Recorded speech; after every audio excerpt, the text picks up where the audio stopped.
What's up, everybody? I'm back. I'm back, and I have a reaction to do. Let me go ahead and bring this up. I'm gonna do Russ I Love You Boy. This came in the mail today, and I sort of just want to rip this thing open and listen to the whole album. But I told myself I was gonna do a few reactions. So without further ado, let's get it. I do apologize, it's really hot, so I got my AC on. Hopefully that's not too loud, but let's get it.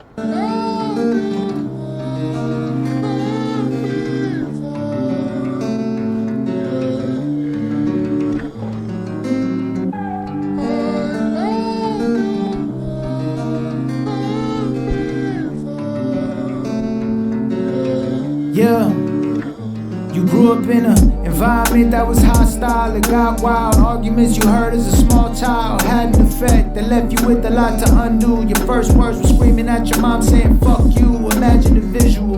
Diaper on, already dealing with the residual effects of an explosive father figure was difficult. Mama was miserable. His love felt conditional. You better be perfect, otherwise he'll be hypercritical. Ooh, let me go back a little bit so you guys can see the lyrics. Wow. Damn, this is deep. Yeah, so he's talking about his childhood, his upbringing. He's talking about constant fighting within his parents. The fact that, his first words were "fuck you." I mean, I'm sure they weren't, but that's kind of how he's imagined everything back. He even says, like, look at the visual. Imagine a kid with a diaper paying for the residual. It's like, he's not even, old enough to understand, old enough to make mistakes, old enough to conceptualize what's going on, but yet he's already paying the price for his parents. The conflict within the parents, and he's saying, like, that the dad only loved them conditionally, and if you weren't perfect, he was hypocritical. So, shit. Let's get it. Perfect, otherwise he'll be hypercritical. Belittle you till you nothing, yeah, it hurts to listen. Need the parent knew how to regulate the nervous system. Dad was reactive, mom was fatalistic. No one to protect you, grandfather paid a visit to take you and your siblings and your mama far away. 29 years later, she regrets that she stayed. You were doomed from the start, you were hurt and ostracized. There's a wound in your heart, survival mode, you're traumatized. For real. I love you.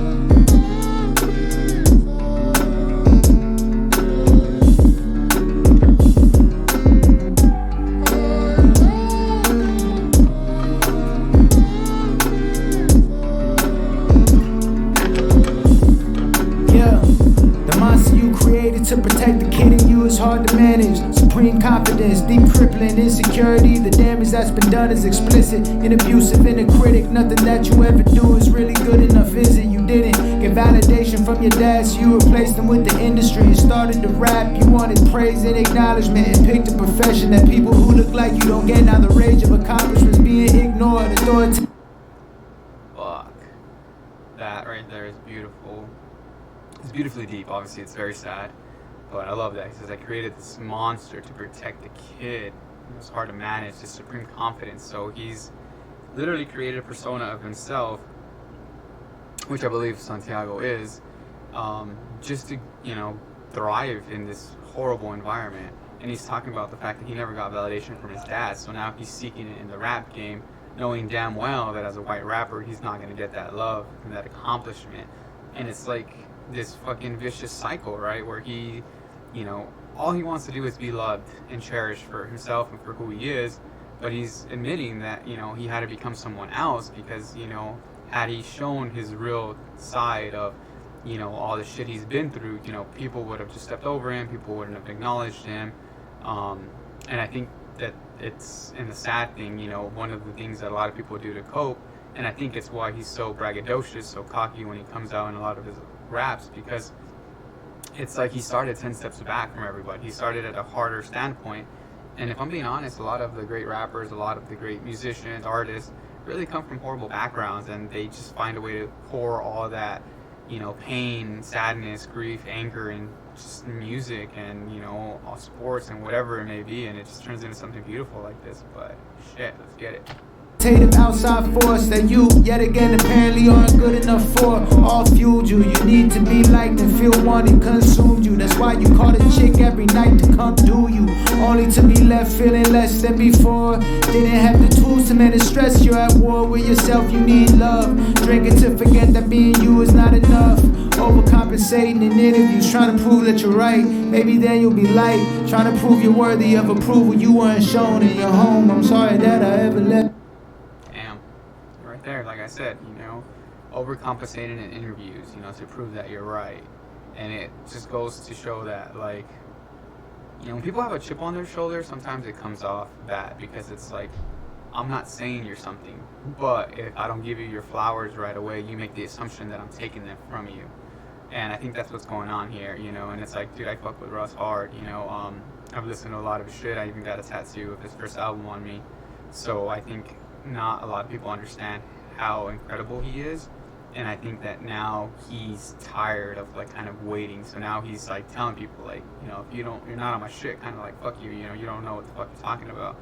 And he's apologizing for that because he's saying like all it is I'm just trying to prove that I'm worthy because I didn't get any of that love at home, any of that validation from my dad. And then the fact that he's saying, I'm sorry I left you all alone, I think he's referring to this younger persona of himself. So that's just crazy. Let's get it. Left you all alone.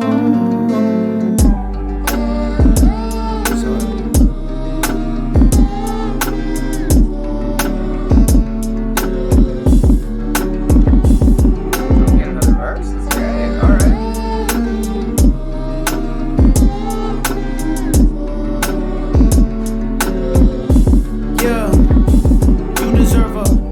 Back in a round of applause. The sound of the song makes you think I'm not proud, but you're wrong. Look how far you took it. International bookings. You gave your family a cushion, and through the hate you kept pushing. Knew you had people looking up to you. You held your composure as hell moved closer. You a soldier. It's a shock that you were ever sober. I never told you how I feel. I apologize. A lot of unpacking here.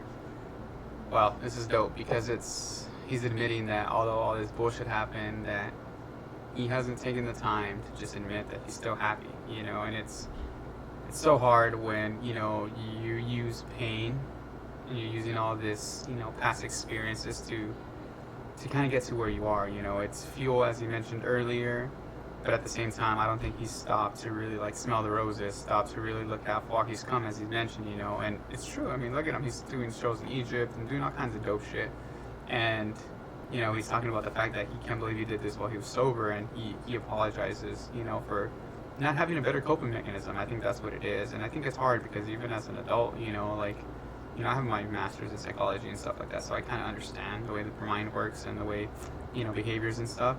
But like even then, like I fall victim to doing a lot of shit to cope, and I can't imagine what it'd be like to be in that household when he was a kid, and the fact that he's just kind of expressing all that, and now it's kind of like full circle where he's saying like I'm sorry for all of that, and it sucks because it's not really his fault, right? Like he just happened to be in that situation, but he made the most of it. Never told you how I feel, I apologize. A lot of guys would've folded, guess I'm not surprised. You prophesized this from the get-go. Anything you wanted, went and got it cause you said so. Packs women fighting over you like Shevchenko. 7-figure checks, private jets, your best friends know your character. You proved that by sharing your successes and blessings, but when you hurt, we hurt. Breakdowns mean that it's time for a rebirth. So you carried me as far as you could go. Now it's time to say goodbye before I leave. You should know though. I love that right there. Breakdowns means that it's time for a rebirth. Can't remember what other song, but he says breakdowns create breakthroughs. So I love that, and it's true. When you're comfortable and when you're kind of just getting by in life, you're not very happy, you're not very sad, you're kind of just chilling. Nothing really happens. But it's like when you fucking hit rock bottom, there's that's a wake up call. So that's just crazy. And I also like this. As you carried me as far as you could go. Now it's time to say goodbye. Before I leave, you should know though, like, I love you. And I think in this part of it, this song right here, he's referring to the monster, like that persona that he said he had to build. So it's just incredible to see that, like, at least I hope it's coming from the fact that, like, he had to overstep and he had to, do a little more than he had to, in a sense where the bragging, the being braggadocious, the shit talking, in a sense where, there's nothing wrong with it. That's part of being, a rapper. But I think he's starting to realize that he was doing all that to cope, he was doing all that to balance but he's that monster he created, that, you know, persona, which I believe is Santiago, is now dead. You know, like, I'm good. I don't need him anymore. He was useful because he helped me do all this shit that I needed to get through, but now it's just me. It's Russ.